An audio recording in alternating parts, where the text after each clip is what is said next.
Sen dinle meni. Ne dedi? Men Aladin danışmanlıktan maksat Aladin danışmanlık 2026 yılda rakette yani çalt hizmetler vermeye devam ediyor.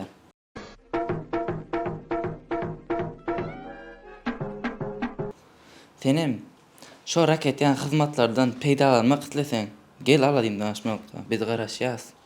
Oh my god! Wow!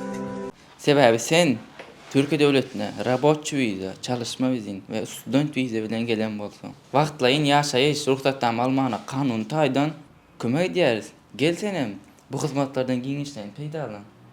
Ve Aladin danışmanlığı agza olup yürek basmanı unutma.